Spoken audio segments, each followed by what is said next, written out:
Sometimes the most dangerous assumptions we make are about the people sitting right next to us. On a humid Saturday night in Jacksonville, Florida, what started as harmless bar banter between strangers would escalate into a shocking confrontation that nobody saw coming. A decorated Marine, fresh from deployment, thought he could intimidate a quiet woman enjoying her drink alone. He had no idea that behind her calm exterior was someone whose military training made his own look like child's play. What happened next would be captured on security cameras, shared millions of times online, and forever change how people think about making judgments based on appearance.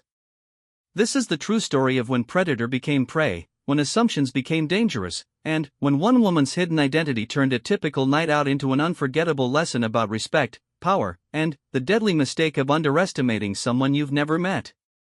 The Rusty Anchor was the kind of bar where military personnel from nearby Camp Lejeune came to decompress after long deployments.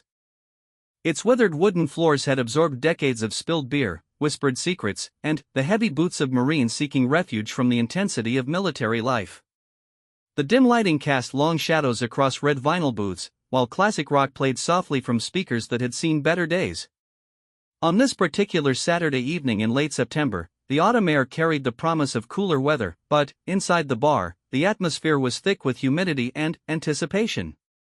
Sarah Mitchell sat alone at the far end of the mahogany bar, nursing a whiskey neat while scrolling through her phone. To any casual observer, she appeared to be just another patron enjoying a quiet drink. Her auburn hair fell in gentle waves past her shoulders, and she wore a simple black sweater and jeans that gave no indication of the extraordinary life she lived. At 32, Sarah had learned the value of blending into crowds, of appearing unremarkable when the situation demanded it. Her green eyes, sharp and observant, occasionally glanced up from her phone to scan the room with the practiced awareness of someone trained to notice everything while appearing to notice nothing. The bartender, a gruff man named Mickey who had been pouring drinks at the Rusty Anchor for over 15 years, knew Sarah as a regular customer who always paid her tab, never caused trouble, and tipped generously. What he didn't know, what nobody in the bar that night knew, was that Sarah Mitchell was a highly decorated member of the Army's elite Delta Force, one of only a handful of women to ever earn that distinction. She had spent the last 8 years of her life in some of the most dangerous places on Earth, conducting operations that would never appear in any newspaper or government report. Sarah had been back stateside for exactly 3 weeks, following a particularly grueling 6-month deployment in Afghanistan. The transition from the adrenaline-fueled world of special operations to the mundane routine of civilian life was always jarring, and she found herself drawn to places like the Rusty Anchor, where she could sit quietly and process the memories that followed her home. The whiskey helped dull the edges of experiences that most people could never imagine, experiences that had shaped her into someone capable of extraordinary things under impossible circumstances. As the evening progressed, the bar gradually filled with its typical Saturday night crowd. Groups of young Marines, fresh-faced and eager to blow off steam, clustered around pool tables and dartboards. Older veterans, weathered by years of service, occupied corner booths where they could observe the room while sharing stories that grew more embellished with each round of drinks. The mixture of youth and experience, of bravado and wisdom, created an electric energy that Sarah found oddly comforting. She had been sitting at the bar for nearly 2 hours when Corporal Jake Morrison walked through the front door. At 26, Jake cut an imposing figure at 6 feet 4 inches tall, with the kind of muscular build that came from years of rigorous military training. His crew cut was regulation perfect, and his bearing screamed Marine from across the room. He had recently returned from his second deployment to Iraq, where he had served with distinction as an infantry team leader. The combat ribbons on his dress uniform back home told the story of a young man who had seen action and emerged victorious. Jake was accompanied by 3 of his buddies from his unit, all of them riding the high of a successful deployment and ready to celebrate their return to American soil. They had started the evening at another bar closer to base, but Jake had insisted on coming to the Rusty Anchor because he had heard it was where the real Marines went to drink.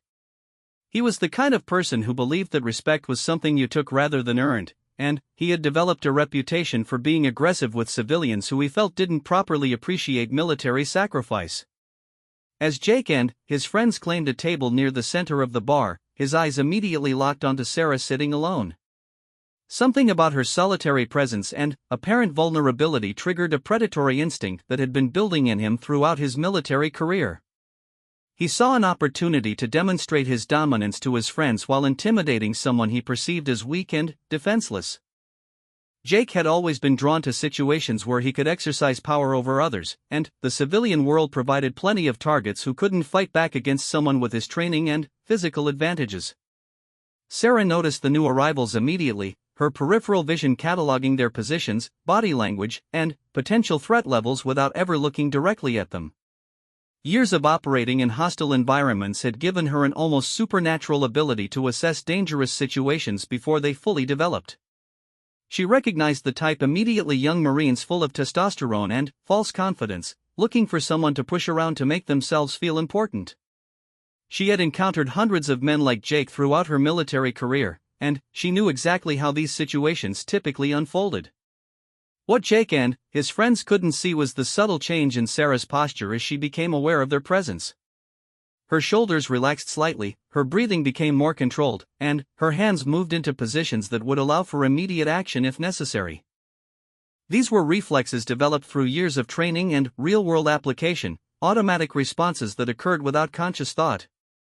To anyone watching closely, it might have looked like she was simply shifting to get more comfortable on her bar stool, but, in reality, she was preparing for potential conflict. The first hour passed without incident as Jake and his friends consumed beer after beer while growing increasingly loud and boisterous. Their conversation centered around their recent deployment, with each man trying to outdo the others with tales of combat heroics and near-death experiences. Jake dominated these conversations, his voice carrying across the bar as he regaled his audience with stories that grew more dramatic with each telling. Sarah could hear every word despite sitting 30 feet away, and she found herself quietly assessing the accuracy of his claims based on her own extensive combat experience. As the alcohol continued to flow, Jake's attention kept drifting back to Sarah. He began making increasingly crude comments to his friends about the attractive woman drinking alone, speculating about her personal life and suggesting various ways he could approach her. His friends, uncomfortable with the direction his thoughts were taking but unwilling to challenge their aggressive leader, mostly remained silent while occasionally offering weak protests that Jake ignored completely. The turning point came when Sarah finished her second whiskey and signaled Mickey for another. The simple act of ordering a drink somehow convinced Jake that this was his moment to make a move. He had consumed enough alcohol to override whatever minimal inhibitions he possessed, and the presence of his friends as an audience made the prospect of demonstrating his dominance even more appealing. Without considering the consequences or bothering to read the clear signals that this woman preferred to be left alone, Jake stood up from his table and began walking toward the bar. Sarah saw him coming in the reflection of the mirror behind the bar long before he reached her position. Every instinct screamed danger, not because she feared for her physical safety, but because she recognized the potential for this situation to escalate far beyond what anyone in the bar was prepared to handle. She had spent years learning to de-escalate conflicts before they became lethal, but she also knew that some people were determined to learn hard lessons regardless of the warning signs. As Jake approached, Sarah made a conscious decision to give him every possible opportunity to walk away from what was about to become the worst mistake of his life. She would be polite, firm, and clear about her desire to be left alone.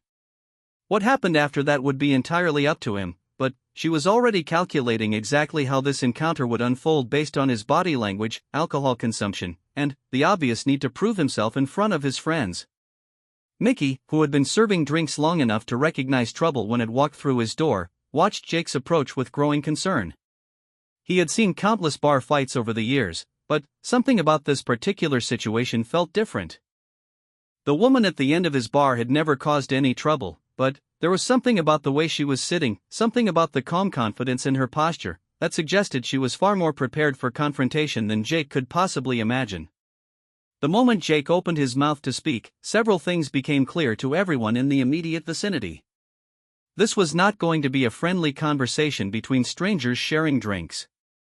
This was going to be a test of wills between two people with very different ideas about power, respect, and the consequences of making assumptions about others. What none of them realized was that they were about to witness something that would fundamentally change their understanding of what it meant to underestimate another human being.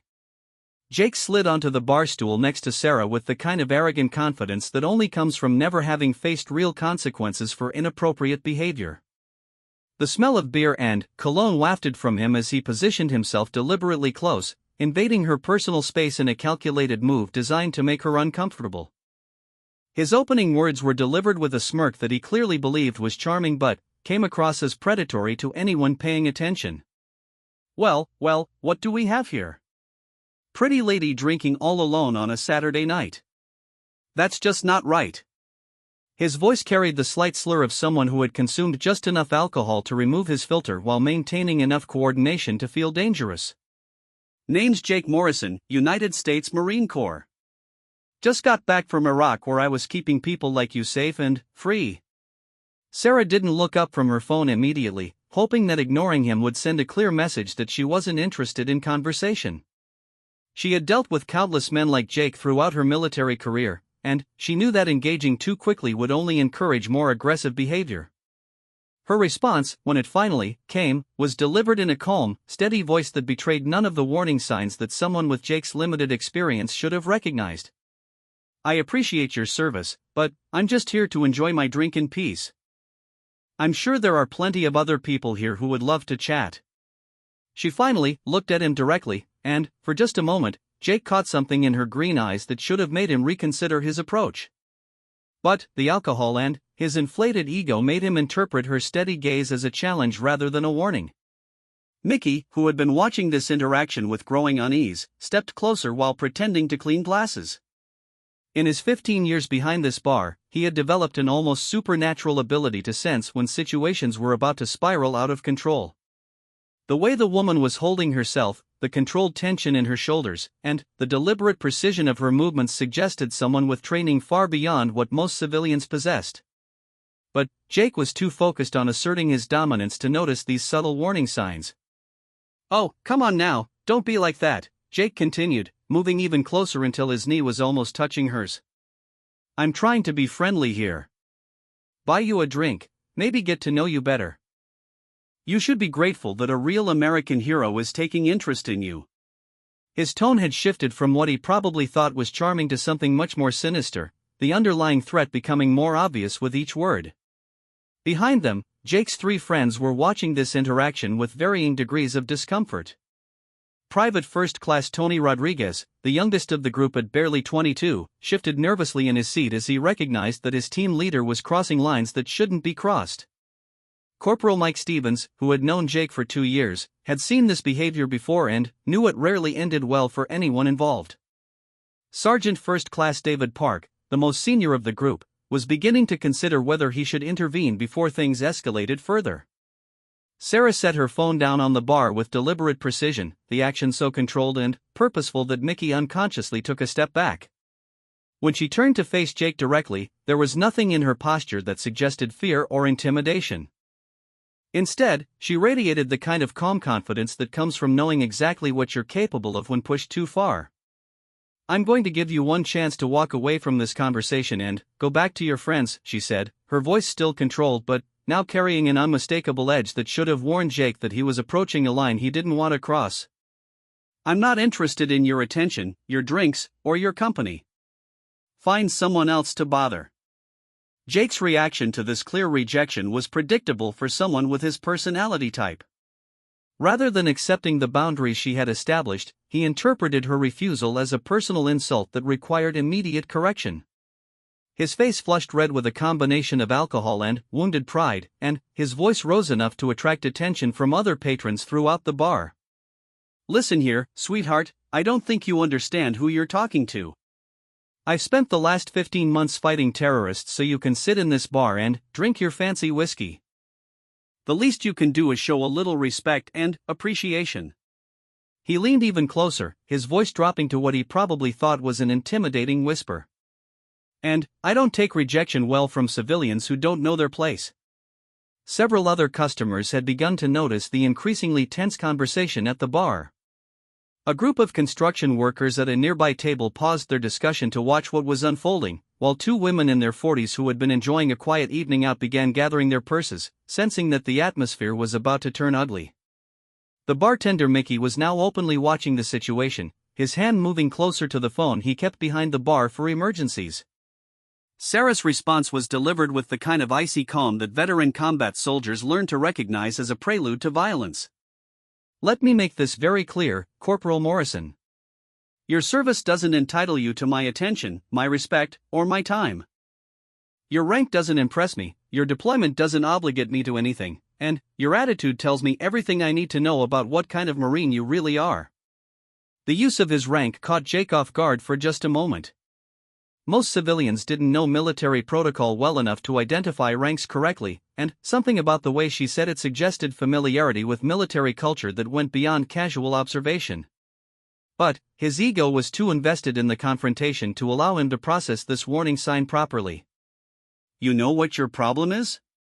Jake's voice was now loud enough that conversation throughout the bar had begun to quiet as people turned to watch the drama unfolding. "You're one of those entitled civilians who thinks you're too good for the people who protect your freedom. Well, let me tell you something, princess. In the real world, men like me take what we want, and right now I want to have a conversation with you." As Jake reached out to grab Sarah's wrist, several things happened simultaneously. Mickey reached for his phone to call the police, knowing that this situation was about to cross from verbal harassment into physical assault. Tony Rodriguez stood up from his table, finally, finding the courage to try to intervene before his team leader did something that would ruin his career. And Sarah made a decision that would change the trajectory of everyone's evening in ways that none of them could have anticipated. The moment Jake's fingers made contact with her wrist, Sarah's training took over. Years of muscle memory and countless hours of practice in hand-to-hand combat created an automatic response that was both lightning fast and precisely controlled. She didn't simply pull away from his grip, she twisted her wrist in a specific manner that not only broke his hold but applied pressure to nerve points in his hand that sent shooting pain up his arm. Jake jerked back in surprise and pain, his alcohol-impaired reflexes too slow to process what had just happened. For the first time since approaching her, he was forced to confront the possibility that this woman was not the helpless victim he had assumed her to be. The look in her eyes had changed from annoyed tolerance to something much more dangerous, and, even through his alcoholic haze, he began to realize that he might have seriously misjudged the situation. "That was your first warning," Sarah said, her voice now carrying the unmistakable authority of someone accustomed to being obeyed without question. "You can walk away right now, go back to your friends, and pretend this never happened. Or you can continue this conversation and discover exactly why you should have listened to me the first time." The entire bar had gone quiet now, with every patron and employee watching this unprecedented confrontation between the seemingly mismatched opponents. Jake's friends had all risen from their table, uncertain whether they should try to defuse the situation or prepare to back up their team leader if things went physical. Mickey had his phone in his hand but hesitated to make the call, sensing that whatever was about to happen would be over long before the police could arrive. Jake, nursing his painful wrist and struggling to process the speed and precision with which she had countered his grab, found himself facing a choice that would define not only the rest of his evening but potentially the rest of his military career. His pride and alcohol-fueled aggression were pushing him toward escalation, while some deeper instinct that had kept him alive through 2 combat deployments was screaming at him to back down immediately. The tension in the room was palpable as everyone waited to see which path Jake would choose. Unfortunately for everyone involved, his ego and his assumption about civilian weakness won out over his survival instincts. Instead of walking away from a situation that was clearly beyond his understanding, Jake Morrison made the decision that would transform him from predator to cautionary tale in a matter of seconds. The moment of decision arrived like a thunderclap in the suddenly silent bar. Jake Morrison, his pride wounded more than his wrist, made the fatal mistake of doubling down on his aggression rather than heeding the clear warning signs that any experienced combat veteran should have recognized. His face twisted with rage and humiliation as he processed the fact that a civilian woman had not only rejected him but had physically countered his attempt at intimidation with skills that suggested training far beyond anything he had anticipated. "You think you're tough, huh?" Jake snarled, his voice carrying the dangerous edge of someone whose ego had been bruised beyond rational thinking. "Let me show you what a real Marine can do to smart-mouthed civilians who don't know their place." He stood up from his bar stool with the kind of aggressive posture that had intimidated countless people in bars across the country, his impressive physical presence suddenly seeming much more threatening in the confined space. Sarah remained seated on her bar stool, but every person watching could see the subtle shift in her positioning that transformed her from a relaxed patron into something entirely different. Her feet moved to positions that would allow for immediate mobility, her hands shifted into loose fists that could strike or defend in a fraction of a second, and her entire body language changed from defensive to what any military professional would have recognized as the calm preparation of someone ready for combat. Mickey, who had been bartending long enough to see countless fights break out in his establishment, later told police that he had never seen anything quite like what he witnessed in that moment. The woman's transformation was so complete and so professional that it reminded him of watching a documentary about military special forces preparing for action. Meanwhile, the Marine approaching her moved with the kind of clumsy aggression that suggested training focused more on intimidation than precision. "Last chance, Corporal," Sarah said, her voice now carrying the unmistakable authority of someone accustomed to giving orders in life or death situations. "Walk away now, or I will make you walk away. And trust me when I tell you that you won't enjoy the experience." The warning was delivered with such calm certainty that several patrons later reported feeling chills despite not being directly involved in the confrontation. Jake's response was exactly what Sarah had expected from someone with his psychological profile and level of intoxication. Instead of recognizing the obvious signs that he was dealing with someone far more dangerous than he had assumed, he interpreted her warning as further disrespect that required immediate correction. His military training had taught him to be aggressive and decisive, but it had never prepared him for a situation where those qualities would work against him so spectacularly. "You want to threaten me? You want to threaten the United States Marine?" Jake's voice rose to a shout that echoed throughout the now completely silent bar. "Let me show you what happens to civilians who think they can talk tough to real warriors." With that declaration, he lunged toward Sarah with the kind of telegraphed attack that would have been laughably obvious to anyone with serious hand-to-hand combat training. What happened next lasted approximately 4 seconds and would be replayed countless times on security camera footage that would eventually go viral across social media platforms worldwide. Sarah Mitchell, whose Delta Force training included extensive instruction in neutralizing threats with minimal collateral damage, demonstrated why she was considered one of the military's most elite operators. As Jake's clumsy lunge brought him within striking distance, Sarah moved with the kind of fluid precision that comes from years of training and real-world application. She slipped off her bar stool with a movement so smooth it seemed like she was simply standing up to stretch, but her position now gave her perfect leverage for what came next. Jake's momentum carried him past where she had been sitting, and his alcohol-impaired reflexes were far too slow to adjust for her movement. Sarah's first strike was a precisely targeted blow to a pressure point on Jake's neck that immediately disrupted his balance and coordination. The technique, learned during advanced combat training that most Marines never experienced, was designed to incapacitate an opponent without causing permanent injury. Jake stumbled sideways, his vision blurring as his nervous system struggled to process what had just happened to him. Before Jake could recover or even fully understand what was happening, Sarah followed up with a joint manipulation that sent him crashing to the floor with a thud that shook glasses on nearby tables. The entire sequence was executed with such professional precision that it looked almost choreographed, like a demonstration rather than an actual fight. Jake found himself face down on the dirty bar floor, his right arm twisted behind his back in a position that made any movement agonizingly painful. "Stay down," Sarah commanded, her voice carrying the unmistakable authority of someone accustomed to being obeyed without question. "Move before I tell you to, and I will demonstrate why that would be a very poor decision." The threat was delivered with such calm professionalism that even Jake, through his pain and confusion, understood that further resistance would only make his situation worse. The entire bar erupted in shocked exclamations and nervous laughter as patrons processed what they had just witnessed. The construction workers who had been watching began applauding, while the two women who had been preparing to leave sat back down to get a better view of the aftermath. Mickey stood behind the bar with his mouth hanging open, the phone forgotten in his hand as he tried to process how a seemingly ordinary customer had just dismantled a Marine with what appeared to be effortless ease.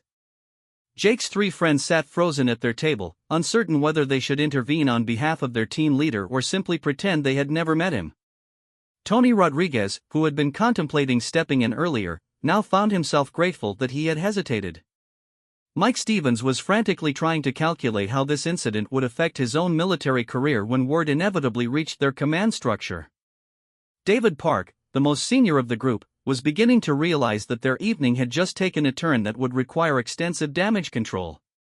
Sarah maintained her position over Jake's prone form, her hand still controlling his arm in a way that kept him completely immobilized despite his significant size and strength advantages. To anyone watching, it was clear that she could have inflicted much more serious damage if she had chosen to do so. The restraint she was showing suggested training that went far beyond basic self-defense, training that taught precise application of force rather than maximum destruction. "I think there's been a misunderstanding here," Sarah said, addressing the room as much as the man beneath her. "Corporal Morrison seems to have confused civilian with helpless, and assumed that military service gives him the right to harass women in bars." Her voice carried easily throughout the silent establishment, and several patrons began recording the scene with their phones, sensing that they were witnessing something extraordinary. Jake, still struggling to understand how his evening had gone so wrong so quickly, tried to speak from his position on the floor. "You can't do this to me. I'm a Marine. You're just a civilian. This isn't right." His voice was muffled by his awkward position, but the indignation and confusion were clear to everyone listening. Sarah's response would be quoted in news articles and social media posts for months afterward. "You're right, Corporal Morrison. I'm not just a civilian." She paused for effect, allowing the room to absorb the implication of her words. "But you're not just a Marine either. You're a bully who thought he could intimidate someone based on assumptions about gender and military service. Tonight, you learned why assumptions can be dangerous."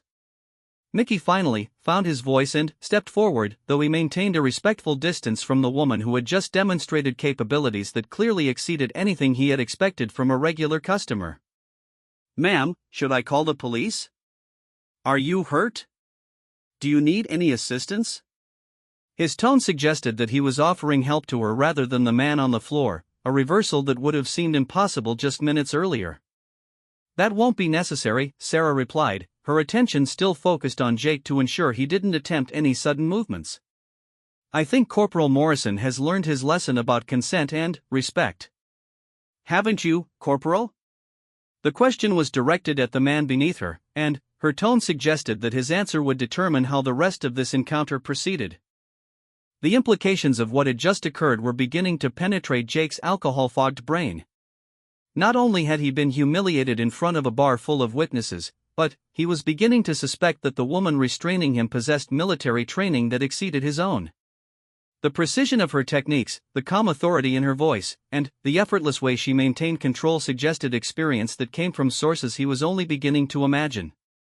As the reality of his situation became clear, Jake Morrison faced a choice that would determine not only how this evening ended, but how the story would be told and retold in the days and weeks to come. He could continue to resist and potentially discover just how much more dangerous this woman could be, or he could swallow his pride and admit that he had made a terrible mistake in judgment. Unfortunately for his ego, only one of these choices offered any hope of salvaging what remained of his dignity. The silence and the rusty anchor stretched on as Jake Morrison wrestled with the reality of his situation. From his uncomfortable position on the beer-stained floor, with his arm twisted behind his back in a grip that made resistance impossible, he was forced to confront the fact that everything he thought he knew about this evening had been catastrophically wrong. The woman holding him immobilized was clearly not the helpless civilian he had assumed, and his attempts to intimidate her had backfired in the most humiliating way possible. "I'll ask again, Corporal Morrison," Sarah said, her voice maintaining that same calm authority that had characterized every word she had spoken since the confrontation began. "Have you learned your lesson about consent and respect, or do we need to continue this educational experience?" The pressure on his arm increased just enough to emphasize that she was completely in control of how this situation proceeded. Jake's pride battled with his pain and growing fear as he realized that continuing to resist would only make his situation worse. Through his alcohol-impaired thinking, he began to process the implications of what had just happened. The speed and precision with which she had neutralized him suggested training that went far beyond civilian self-defense classes. The techniques she had used were familiar yet more advanced than anything he had learned in Marine Corps combat training. Most disturbing of all was the calm professionalism with which she had handled the entire confrontation, as if subduing aggressive men was something she did regularly. Yes, Jake finally gasped, his voice barely audible from his prone position. Yes, I understand. I made a mistake. Please let me up. The admission of defeat was painful for someone who had spent his entire adult life projecting strength and dominance, but the alternative was to continue a fight he was clearly losing in front of an audience that was recording every moment. Sarah held him in position for several more seconds, allowing his submission to be clearly established for everyone watching. When she finally released his arm and stepped back, she did so with the same controlled precision that had characterized her entire response to his aggression. Jake struggled to his feet, his face flushed red with a combination of alcohol, exertion, and profound embarrassment. As Jake stood up, nursing his sore arm and struggling to maintain what was left of his dignity, Sarah returned to her bar stool with the same casual ease she had displayed throughout the evening. To anyone who had just arrived, it would have appeared that nothing unusual had happened. Her hair was still perfectly in place, her clothes were unwrinkled, and her breathing was completely normal. The only sign that she had just been involved in a physical confrontation was the slight adjustment she made to her sleeves. Mickey approached cautiously, still holding his phone but no longer certain whether calling the police was necessary or advisable. "Ma'am, are you sure you don't want me to call someone? File a report or something?" His tone was respectful, almost deferential, as he addressed the woman who had just demonstrated capabilities that clearly exceeded anything he had seen in 15 years of breaking up bar fights. "That won't be necessary, Mickey," Sarah replied, using the bartender's name for the first time that evening. Corporal Morrison was just leaving with his friends. "Weren't you, Corporal?" The question was directed at Jake, but her tone made it clear that this was not actually a question but a statement of fact. Jake nodded mutely, his earlier bravado completely deflated by the reality of what he had just experienced. His three friends had risen from their table and were approaching cautiously, uncertain how to handle a situation that had developed far beyond anything they had expected when they decided to spend their evening at the Rusty Anchor. Sergeant First Class David Park, the most senior of Jake's companions, stepped forward with the kind of careful diplomacy that comes from years of military experience. "Ma'am, I want to apologize for my colleague's behavior. This doesn't represent the values of the Marine Corps or the kind of men we try to be." His words were sincere, and his body language suggested genuine respect rather than the condescending attitude that had characterized Jake's approach. Sarah studied David for a moment, evaluating his sincerity and apparently finding it genuine. "Thank you, Sergeant Park. I appreciate that, and I hope you'll make sure Corporal Morrison understands that his behavior tonight was completely unacceptable. Military service is an honor, not a license to harass civilians." The use of David's rank surprised all four Marines, as Sarah had not been introduced to any of them and there were no visible rank indicators on their civilian clothes. Her ability to identify their ranks suggested familiarity with military protocol that went beyond casual observation, adding another piece to a puzzle that was becoming increasingly complex for everyone trying to understand exactly who this woman was. Tony Rodriguez, who had been watching the entire confrontation with growing unease about his team leader's behavior, found the courage to speak up. "Ma'am, may I ask how you knew our ranks? And how you were able to?" He gestured vaguely at Jake, who was still rubbing his sore arm and looking like he wanted to disappear entirely. Sarah smiled for the first time that evening, and the expression transformed her face from merely attractive to genuinely beautiful. "That's an excellent question, Private Rodriguez. The answer might help explain why Corporal Morrison's assumptions about civilians were so problematic." She paused, apparently deciding how much to reveal about herself to these strangers who had just witnessed her capabilities. "My name is Sarah Mitchell, and I hold the rank of Master Sergeant in the United States Army. For the past 8 years, I've been assigned to the Army's Special Operations Command, specifically with a unit that most people have never heard of and whose existence is not generally acknowledged in public forums." Her revelation sent a ripple of shock through the group of Marines and the nearby patrons who were still listening to every word. Jake's face went pale as the implications of her statement sank in. Special Operations Command was the umbrella organization that included some of the military's most elite units, including Delta Force, Navy SEALs, and other highly classified special operations forces. If this woman was telling the truth, and her demonstrated skills suggested she was, then he had just attempted to intimidate and assault someone whose training and experience made his own look like amateur hour. "Oh God," Jake whispered, the color draining completely from his face as he realized the magnitude of his mistake. "You're Delta Force, aren't you?" The question came out as barely more than a breath, but, in the silent bar, everyone heard it clearly. Sarah neither confirmed nor denied his guess, but the slight smile that played across her lips was answer enough for anyone paying attention. "What I am, Corporal Morrison, is someone who has spent years learning to neutralize threats with minimal force and maximum precision. What you are is a young Marine who confused rank with respect and military service with a license to harass women." The education of Jake Morrison was continuing in ways that no military training manual could have prepared him for. Not only had he been physically dominated by someone he had assumed was helpless, but he was now discovering that his victim outranked him, had more prestigious training than he could imagine, and possessed skills that made his own combat experience look like basic training. Mike Stevens, who had remained silent throughout most of the confrontation, finally spoke up. "Master Sergeant Mitchell, on behalf of all of us, I want to apologize for what happened here tonight." Jake was completely out of line, and there's no excuse for his behavior. His words carried the weight of genuine remorse, and it was clear that he understood the seriousness of what had just occurred. "Apology accepted, Corporal Stevens," Sarah replied. "But the person who needs to apologize is standing right there, and I haven't heard from him yet." All eyes turned to Jake, who was struggling to find words that could adequately express his regret for what had turned into the most humiliating experience of his life. The confrontation that had begun with Jake's arrogant assumptions about civilian weakness and military superiority was about to conclude with a lesson in humility that would stay with him for the rest of his career. The question now was whether he had learned enough from this experience to become a better Marine and a better man, or whether his ego would prevent him from accepting the hard truths that Sarah Mitchell had just taught him. Jake Morrison stood in the center of the Rusty Anchor, surrounded by witnesses to his humiliation, facing a woman whose revelation had turned his entire worldview upside down.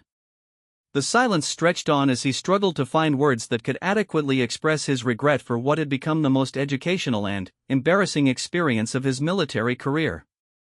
Every eye in the bar was focused on him, waiting to see if he had learned anything from his encounter with Master Sergeant Sarah Mitchell. "Master Sergeant," Jake began, his voice barely above a whisper as he finally understood the magnitude of his mistake. "I owe you a sincere apology. My behavior tonight was inexcusable, disrespectful, and completely contrary to everything the Marine Corps taught me about honor and integrity." He paused, struggling with words that felt inadequate to address what he had done. "I made assumptions about you based on your gender and civilian appearance, and I acted like an entitled bully instead of the professional Marine I'm supposed to be." Sarah listened to his apology with the same calm attention she had displayed throughout the evening, evaluating his sincerity and the likelihood that he had actually learned something from this experience. "Continue," she said simply, her tone indicating that his apology was incomplete. Jake swallowed hard, realizing that a simple sorry would not be sufficient to address the depth of his misconduct. "I harassed you, attempted to intimidate you, and tried to use my military service as justification for behavior that was completely inappropriate. I disrespected not only you, but also the uniform I wear and the institution I serve. There is no excuse for what I did tonight, and I understand that I'm fortunate you chose to use minimal force to stop me." The admission that she had shown restraint was particularly difficult for Jake to voice, but it demonstrated a growing understanding of just how badly things could have gone if Sarah had decided to respond with the full extent of her capabilities. The techniques she had used to subdue him were clearly designed to control rather than injure, a level of professional discrimination that spoke to training far beyond anything he had received. Sarah studied him for a long moment before responding. "Apology accepted, Corporal Morrison. But understanding what you did wrong is only the first step. The real question is whether you'll remember this lesson when you're faced with similar situations in the future. Will you treat women with respect because it's right, or only because you're afraid they might be able to defend themselves?" The question cut to the heart of Jake's character in a way that made him deeply uncomfortable. Sarah was forcing him to confront not just his actions that evening, but the attitudes and beliefs that had led to those actions. The lesson she was teaching went far beyond the simple consequences of physical aggression to address the underlying misogyny and entitlement that had driven his behavior. "Master Sergeant, I promise you that I will remember this lesson for the rest of my life," Jake replied, and, for the first time that evening, his words carried the ring of genuine sincerity. "I will treat all people with respect because they deserve it, not because of their ability to defend themselves. And I will never again assume that military service gives me the right to harass or intimidate anyone." Mickey, who had been watching this entire exchange with fascination, stepped forward with a question that had been bothering him since Sarah's revelation. "Ma'am, if you don't mind me asking, why did you let this go on as long as you did? You could have ended it much sooner, couldn't you?" Sarah turned to the bartender with a smile that suggested she had been expecting this question. "You're absolutely right, Mickey. I could have ended this confrontation much earlier. But Corporal Morrison needed to learn a lesson that went beyond simply being overpowered by someone stronger. He needed to understand the consequences of his choices and the danger of making assumptions about other people." She gestured toward Jake, who was still processing the full implications of what had just happened. "If I had simply neutralized him immediately, he might have written it off as bad luck or an unusual circumstance. By letting him escalate the situation through his own choices, he was forced to confront the fact that his behavior was wrong regardless of my ability to defend myself." David Park, who had been quietly observing the entire exchange, stepped forward with a question that demonstrated his growing understanding of the situation. "Master Sergeant Mitchell, are you saying that this was essentially a training exercise for all of us?" Sarah's response revealed the depth of thought that had gone into her handling of the situation. "In a way, yes, Sergeant Park. Every interaction is an opportunity to learn something, and tonight presented a chance to address some serious misconceptions about military service, civilian capabilities, and the proper treatment of women. Corporal Morrison learned that assumptions can be dangerous. You and your colleagues learned about the importance of intervening when someone is behaving inappropriately. And everyone in this bar learned that military service doesn't excuse harassment or assault." The educational aspect of the evening's events was beginning to resonate with the other patrons who had witnessed the confrontation. Several people approached to thank Sarah for handling the situation with such professionalism, and others expressed their appreciation for the lesson in not judging people by appearances. The construction workers who had been watching from their table came over to shake her hand and express their admiration for her service and her restraint. Tony Rodriguez, who had been struggling with his loyalty to his team leader versus his growing recognition that Jake's behavior was wrong, found the courage to address Sarah directly. "Master Sergeant, thank you for not seriously hurting him. Jake's not a bad person, but he's got some issues with authority and respect that he needs to work on." Sarah's response demonstrated the kind of leadership that had made her successful in special operations.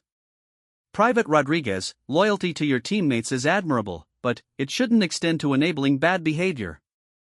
The best way to help Corporal Morrison is to hold him accountable for his actions and help him become a better Marine and a better person." As the evening wound down, the implications of what had occurred began to sink in for everyone involved. Jake's friends helped him gather his belongings while discussing how they would handle the inevitable questions when word of this incident reached their command structure. The story was too good and too unusual to remain secret, especially with multiple witnesses and cell phone videos that were already beginning to circulate on social media. Sarah finished her whiskey and left a generous tip for Mickey, who had handled the situation with admirable professionalism despite being completely unprepared for what had unfolded in his establishment. As she prepared to leave, she turned to address the group of Marines one final time. "Gentlemen, I want you to remember something important. Military service is an honor and a privilege, not a license for bad behavior. The uniform you wear represents something greater than yourselves, and every action you take reflects on that institution. Use this experience to become better Marines and better men." Jake stepped forward one last time, his earlier arrogance replaced by genuine humility. "Master Sergeant Mitchell, is there anything I can do to make amends for what I did tonight? Any way I can prove that I've learned from this experience?" Sarah considered his question carefully before responding. "Yes, Corporal Morrison, there is. The next time you see someone being harassed or intimidated, intervene. Use your training and your position to protect people instead of threatening them. And remember that real strength isn't about dominating others, it's about protecting those who can't protect themselves. As Sarah left the Rusty Anchor that night, she left behind a group of Marines who had learned valuable lessons about respect, assumptions, and the true meaning of service. Jake Morrison, in particular, had undergone a transformation that would influence the rest of his military career and his personal relationships. The confrontation that began with his arrogant assumptions about civilian weakness had ended with him gaining a deeper understanding of what it truly meant to be a professional soldier. The security camera footage from that evening would eventually be viewed millions of times across various social media platforms, becoming a viral sensation that sparked countless discussions about military culture, gender equality, and the importance of treating all people with respect. But, for the people who were actually present that night, the real value wasn't in the entertainment value of watching a bully get his comeuppance. It was in witnessing a masterclass in conflict resolution, leadership, and the power of using minimal force to achieve maximum educational impact. Jake Morrison returned to Camp Lejeune a changed man, and his subsequent career reflected the lessons he had learned that night. He never again assumed that military service gave him the right to intimidate civilians, and he became known among his peers as someone who would intervene when others behaved inappropriately. The humiliation he experienced at the Rusty Anchor became the foundation for a personal transformation that made him a better Marine, a better leader, and a better man. Sarah Mitchell returned to her quiet apartment that night, satisfied that she had handled a difficult situation without causing unnecessary harm while still delivering an important lesson. She had no way of knowing that the security footage would go viral, or that her actions would inspire countless discussions about the hidden capabilities of seemingly ordinary people. For her, it had simply been another evening when someone needed to learn about respect and consequences, and she had been in a position to provide that education. The Rusty Anchor returned to its normal routine in the days that followed, but the story of what happened that Saturday night became part of the bar's permanent legend. Mickey would tell the story to new patrons for years afterward, always emphasizing the professionalism and restraint that Sarah had shown throughout the confrontation. And, whenever young Marines came into his establishment acting like they owned the place, he would remind them that you never know who you're talking to, and that respect should be given freely rather than demanded through intimidation.